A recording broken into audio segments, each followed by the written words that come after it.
नमस्कार। स्वागत है आपका प्रोफेशनल एस्ट्रोलॉजी पर। जैसा कि आप सभी दर्शक जानते हैं, आज बुधवार का दिन है और आज मैं आप सभी के सम्मुख उपस्थित हुआ हूं दी एस्ट्रोलॉजी शो के एपिसोड नंबर 76 को लेकर। दी एस्ट्रोलॉजी शो में मैं आप सभी दर्शकों के द्वारा पूछे गए प्रश्नों के जवाब देता हूं। वो प्रश्न ज्योतिष से संबंधित हो सकते हैं, आपकी जन्म कुंडली की प्लैनेटरी पोजीशन से संबंधित हो सकते हैं, किसी भी तरह का ज्योतिषीय उपाय या कोई भी प्रश्न जो कि आपके मन में हमारी इस ऑकल्ट साइंस की फील्ड से संबंधित उत्पन्न होता है, उन प्रश्नों के जवाब आप मुझसे इस कार्यक्रम के माध्यम से ले सकते हैं। क्या करना होगा आपको अपने प्रश्नों को पूछने के लिए? इसी वीडियो के कमेंट सेक्शन में जाकर के आप अपने नाम के साथ में अपने स्पेसिफिक प्रश्न को दे दीजिए। फिर जैसे ही दी एस्ट्रोलॉजी शो के अन्य एपिसोड्स आते हैं, उन एपिसोड्स में मैं आप सभी दर्शकों के द्वारा पूछे गए प्रश्नों के जवाब को लेकर के उपस्थित हो जाऊंगा। यदि आप इस कार्यक्रम को देखते हैं और इस कार्यक्रम के माध्यम से आपका कुछ भी लाभ होता है तो आप इस वीडियो को लाइक करें, साथ ही साथ इस चैनल को सब्सक्राइब करें ताकि इन फ्यूचर जो भी कंटेंट मेरे द्वारा इस चैनल पर अपलोड किया जाता है उसका नोटिफिकेशन आपको मिलता रहे। हमारे इस चैनल पर मासिक राशिफल एवं वार्षिक राशिफल की प्लेलिस्ट अपलोड की जा चुकी है। इस वीडियो के डिस्क्रिप्शन बॉक्स में जाकर के आप अपने लग्न एवं अपने राशि के अनुसार इस राशिफल के कार्यक्रम को सुन सकते हैं। साथ ही साथ क्या उपाय आपको करने चाहिए, इन उपायों के विषय में भी चर्चा उन वीडियोस में की जा चुकी है, तो जाकर के अवश्य ही चेक कर लीजिएगा।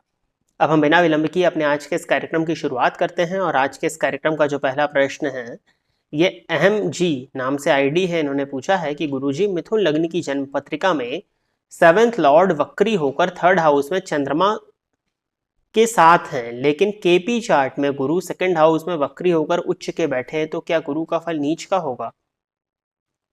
मिथुन लग्न की जन्म कुंडली में 7th भाव के स्वामी गुरु हो गए, ठीक है, वो वक्री होकर के 3रे भाव में बैठे हैं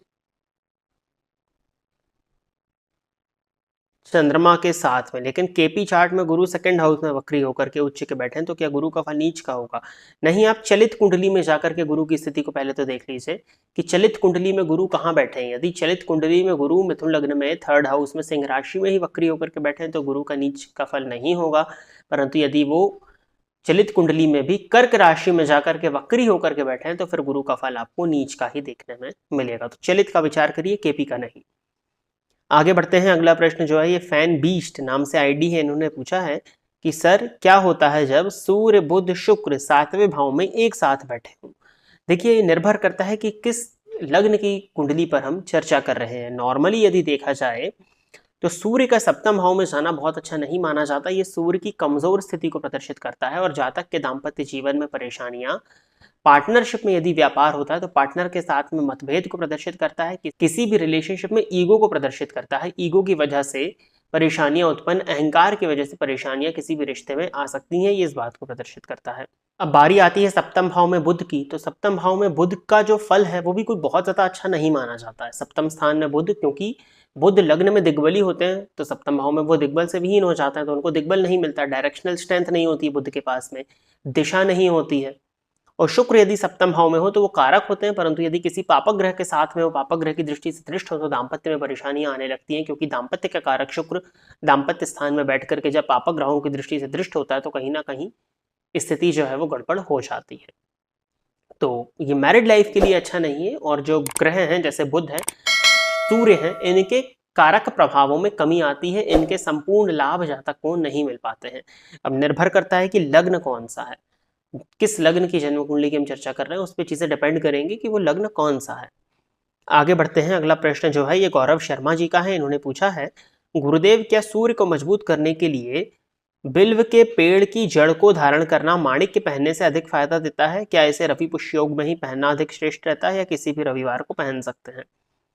देखिए, यहाँ पर मैं आपको 3 आंसर्स करना चाहूंगा। इस एक क्वेश्चन में आपके 3 क्वेश्चंस छिपे हुए हैं।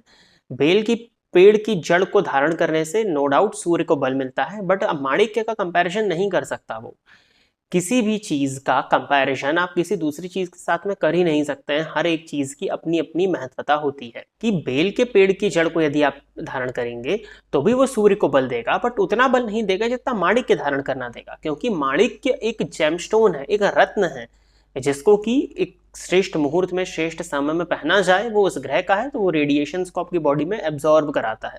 बिल्व के पेड़ की जड़ को भी पहना जा सकता है यदि आप ये माणिक्य अफोर्ड नहीं कर सकते हैं, तो यदि आपकी कुंडली में सूर्य कारक है और माणिक्य की स्थिति बनती है तो आपको माणिक्य की तरफ ही जाना चाहिए। माणिक्य का कंपैरिजन कोई भी छोटा मोटा उपाय नहीं कर पाएगा।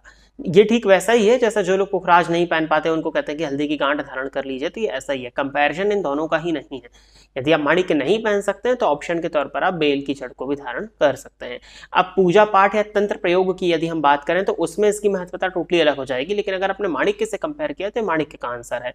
यदि आप धारण करना चाहते हैं तो आप किसी भी रविवार को पहन सकते हैं। रवि पुष्य योग में पहनेंगे तो बहुत श्रेष्ठ होगा, क्योंकि रवि पुष्य योग अपने ही आप में एक श्रेष्ठ मुहूर्त होता है, तो आप रवि पुष्य योग में पहनेंगे तो बहुत अच्छा है। बाकी किसी भी रविवार के दिन भी आप इसको पूजा पाठ करके धारण कर सकते हैं। तो प्रिय दर्शकों, इतने ही प्रश्नों को दी एस्ट्रोलॉजी शो के एपिसोड नंबर 76 के लिए सिलेक्ट किया गया था और इतने ही प्रश्नों के जवाब को लेकर के आज मैं आप सभी के समक्ष उपस्थित हुआ था। आशा करता हूं कि जितने भी लोगों के प्रश्नों के जवाब मैंने इस कार्यक्रम के माध्यम से दिए वो सभी लोग संतुष्ट होंगे।